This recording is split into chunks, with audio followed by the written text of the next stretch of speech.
हम लोग का आज का जो है कंसेप्ट है, इसका नाम है मोशन इन प्लेन।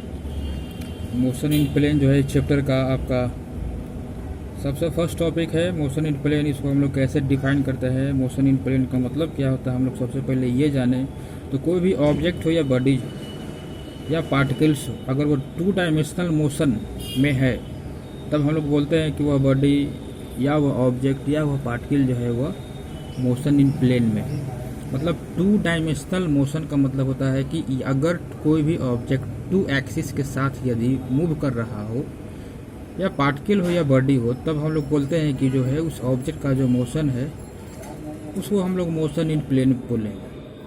ये देखिए आपका डिफाइन किया हुआ है, 2 dimensional motion is called motion in plane. For example, तो प्रोजेक्टाइल मोशन, प्रोजेक्टाइल मोशन फिर क्या है, तो मोशन ऑफ मूविंग कार या वैन या वॉकिंग पर्सन। कोई भी आदमी यदि वॉकिंग कर रहा हो तो उसका जो मोशन होता है वो 2 डायमेंशनल होता है। फिर प्रोजेक्टाइल मोशन के बारे में देखें तो प्रोजेक्टाइल मोशन का मतलब होता है कि कोई भी यदि ऑब्जेक्ट को हम लोग स्पेस में थ्रो करते हैं, फेंकते हैं हॉरिजॉन्टल के साथ एंगल बनाकर अंडर ग्रेविटी, तब उस मोशन को हम लोग बोलते हैं प्रोजेक्टाइल मोशन।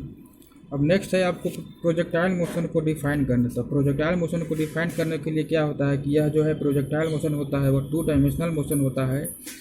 और इसमें देखते हैं हम लोग, आपका डिफिनेशन क्या दिया हुआ है, when any object oblique stone is thrown in the space making some angle with horizontal with 2 dimensional motion, then that motion is called projectile motion. मतलब ये देखिए इसका पिक्चर, जो है एक ऑब्जेक्ट को थ्रो किया जा रहा है, इसका जो इनिशियल वेलोसिटी है वो u है, और यह जो वेलोसिटी है वो हॉरिजॉन्टल के साथ, हॉरिजॉन्टल मींस एक्स एक्सिस, यह जो है हॉरिजॉन्टल है आपका, तो इसके साथ जो है यह थीटा एंगल बनाता है। थीटा एंगल बनाता है, तो यहाँ से यदि ऑब्जेक्ट को फेंका जाए तो फेंकने पर क्या होगा कि ऑब्जेक्ट इस पाथ से होते हुए जो है फिर ऊपर से नीचे आ जाएगा। मतलब यह रहा motion under gravity. Under gravity मतलब जो है अर्थ के अंडर में, अर्थ के जो है ग्रेविटेशनल फोर्स के अंदर में, ठीक है। ये जो पाथ होता है तो इस पाथ को हम लोग ट्रेजेक्ट्री पाथ बोलते हैं या पैराबोलिक पाथ बोलते हैं। और ये रहा आपका 2 डायमेंशनल जो है मोशन के लिए जो है आपका फिक्चर है, एक ये आपका एक्स एक्सिस है, ये आपका वाई एक्सिस है। यदि ऑब्जेक्ट को फेंका जाता है तो वह वाई एक्सिस के एलोंग में ऊपर जाएगा, फिर वह जो है इसके साथ ही साथ जो है एक्स एक्सिस के लिए भी जो है डिस्टेंस ट्रेवल करता है। तब हम बोलते हैं कि जो है प्रोजेक्टाइल मोशन होता है वो 2 जो है डायमेंशनल मोशन होता है, मतलब मोशन इन प्लेन होता है। मोशन इन प्लेन का बहुत बेहतरीन जो है आपका यह एग्जांपल हो गया प्रोजेक्टाइल मोशन।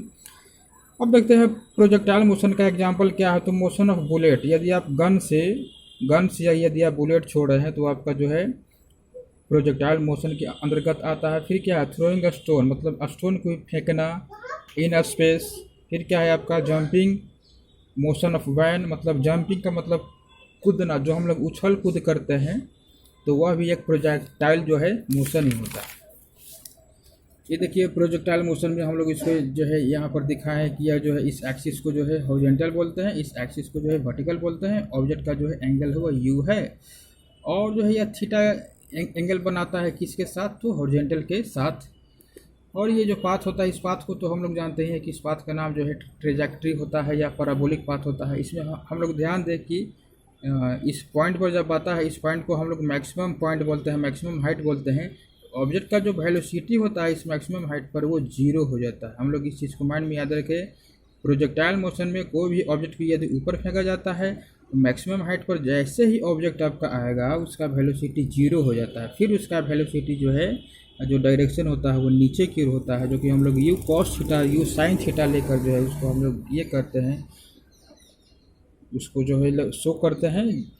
जैसा कि जो है अब हम आगे का वीडियो में आपको दिखा रहे हैं क्या है, कुछ इसका ये है आपका प्रॉपर्टी है। तो क्या, तो in projectile motion acceleration due to gravity, acceleration due to gravity along horizontal axis is 0। मतलब जो एक्सेलरेशन जो होता है वो हॉरिजॉन्टल के जो एक्सिस में जो होता है, अलोंग हॉरिजॉन्टल जो होता है वो क्या होता है, 0 होता है। फिर आते हैं but along vertical axis in upward और डाउनवर्ड है ना, ग्रेविटी एक्सेलरेशन जी का वैल्यू 9.8 होता है। यदि ऑब्जेक्ट ऊपर जाए या ऊपर से फिर अगर नीचे आता है तो उस स्थिति में जो है एक्सेलरेशन का वैल्यू 9.8 होता है। फिर क्या है, इन पर projectile motion velocity along horizontal, क्या लिखा हुआ है, velocity along horizontal and along vertical are independent of each other. मतलब कोई भी यदि ऑब्जेक्ट है और उस ऑब्जेक्ट को जो है यदि वह ऑब्जेक्ट यदि प्रोजेक्टाइल मोशन में है तो उसका जो हॉरिजॉन्टल वेलोसिटी होता है या फिर वर्टिकल जो वेलोसिटी होता है वो दोनों एक दूसरे से इंडिपेंडेंट होते हैं। इंडिपेंडेंट का मतलब हम एक एग्जांपल से आपको यहाँ समझा सकते हैं। सपोज मान लेते हैं कि हम लोग ट्रेन में बैठे हुए हैं और हमारे हाथ में एक बॉल है, ट्रेन चल रही है और मैंने उस बॉल को ऊपर की ओर उछाला, ऊपर की ओर उछालते हैं तो हम लोग देखते हैं कि जो बॉल का जो आपका मोशन है वो वर्टिकल हो जाता है, चूँकि बॉल तो ऊपर जाता है फिर नीचे आता है। लेकिन हम लोग ट्रेन में बैठे हुए हैं तो जब ट्रेन में बैठे हुए हैं तो हम लोग का जो चलने का जो डायरेक्शन है वो हॉरिजॉन्टल होता है। लेकिन बॉल को हम लोग देखते हैं कि बॉल ऊपर फेंकने के बाद फिर से हमारे हाथ में ही बॉल आ जाती है। तो हाथ में आने का मतलब है कि उसका वेलोसिटी तो जो कि वर्टिकल है, हम लोग का वेलोसिटी है जो कि हॉरिजॉन्टल है, फिर भी हाथ में आ जाती है गेंद। इसका मतलब दोनों ही वेलोसिटी एक दूसरे के इंडिपेंडेंट होते हैं। इंडिपेंडेंट का मतलब कोई वेलोसिटी का जो है जो रिलेशन बनता है आपका ये वर्टिकल और हॉरिजॉन्टल का, वो जो है उसमें रिलेशन में हम बताएंगे कि वो दोनों एक दूसरे पे डिपेंड होते ही नहीं हैं। If initial velocity of object is u and it makes angle theta with horizontal, then its component along horizontal is u cos theta and along vertical axis is u sin theta। ये देखते हैं हम लोग picture में देखते हैं। अगर आपका u अगर जो है इसका वेलोसिटी होता है इनिशियल वेलोसिटी, तो along x एक्सिस जो कंपोनेंट होगा वेलोसिटी का वो u cos थीटा हो जाता है और along y एक्सिस जो कंपोनेंट होता है वो u sin थीटा होता है, जो कि हम लोग वेक्टर चैप्टर में पढ़ाई किए थे।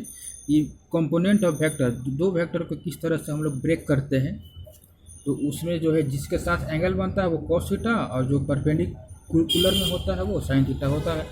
फिर देखिए, if angle theta is made with vertical angle, if angle theta is made with vertical angle, अगर आपका एंगल थीटा अगर जो है हॉरिजॉन्टल से न बनकर अगर वर्टिकल से बनता है तो ये u cos थीटा हो जाएगा और ये जो x जो है हो गया वो आपका x के एलोंग में जो हो जाता है वो u sin थीटा हो जाता है। नेक्स्ट आपका है क्या